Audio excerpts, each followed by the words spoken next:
So hello everyone, welcome back to my channel. आज के इस वीडियो में हम क्लास 7th की जेनेरिक वर्कशीट, ये क्लास 7th और 8th की जेनेरिक वर्कशीट है, हिंदी की जेनेरिक 18th वर्कशीट है। चलिए शुरू करते हैं। इसको आप 27 जुलाई को करोगे, ठीक है। शुरू करते हैं। आओ हम सब मिलकर वृक्ष लगाएं, ठीक है। तो इसमें हम वृक्ष लगाने के बारे में पढ़ेंगे।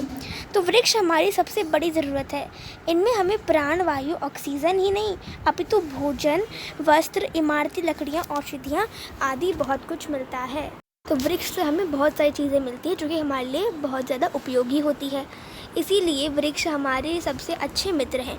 पृथ्वी को बढ़ते तापमान से बचाने के लिए हमें अपने जीवन में प्रतिवर्ष कम से कम एक वृक्ष ज़रूर लगाना चाहिए। अब बरसात का मौसम आया है। इस समय जो भी पौधा लगाया जाएगा वो आसानी से विकसित हो जाएगा। इसके लिए सड़क के किनारे या किसी भी खाली जगह, पार्क आदि में पौधा लगाया जा सकता है, जिसके लिए आपको कोई मना नहीं करेगा। इस प्रकार आप इस पृथ्वी के संरक्षण में ही नहीं अपितु मानव जीवन के संरक्षण में एक महत्वपूर्ण भूमिका निभा सकते हैं। इसीलिए आइए हम मिलकर वृक्ष लगाएं। तो इतना हमने पैराग्राफ पढ़ लिया। कुछ क्वेश्चन आंसर देख लेते हैं। वृक्ष हमारे लिए क्यों ज़रूरी है, ये हमने अभी यहीं पे पढ़ा था कि वृक्ष हमारी सबसे बड़ी ज़रूरत है। इनमें हमें प्राण वायु, ऑक्सीजन ही नहीं अभी तो भोजन, वस्त्र, इमारत लकड़ियाँ, औषधियाँ आदि बहुत कुछ मिलता है, ठीक है।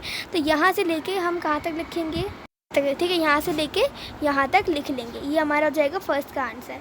नाउ इसके बाद क्वेश्चन नंबर 2 देखते हैं। हम वृक्ष कहाँ कहाँ लगा सकते हैं।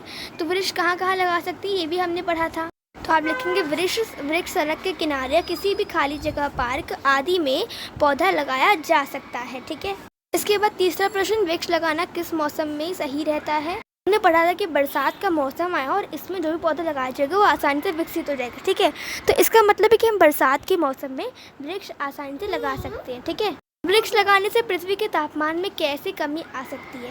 तो हमने ये पढ़ा था कि मतलब वृक्ष लगाते हैं तो उससे हमें क्या होता है, उससे जो पृथ्वी है उसमें तापमान में थोड़ी कमी आती है। अब कैसे आती है वो देखते हैं। वायुमंडल में जल वाष्प और कार्बन डाइऑक्साइड सरीखी कुछ गैसें ऐसी परिवर्तित ऊर्जा के कुछ अंश को सोख लेती है, ठीक है, जिससे तापमान का जो स्तर है वो सामान्य सीमा में रखा जा सकता है।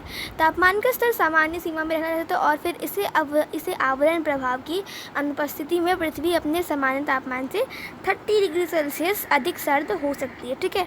तो इससे पूरा प्रोसेस जो है आपको इसमें बताया गया। तो इस तरह से भी आप लिख सकते हैं। Now moving to the next part. तो आखिरी प्रश्न क्या है, वृक्ष हमारे सबसे अच्छे मित्र कैसे हैं, ठीक है। कि जो वृक्ष है वो हमारे सबसे अच्छे मित्र कैसे, क्योंकि अब देखो कि ज़रूरत में हमेशा मित्र काम आते हैं, ठीक है।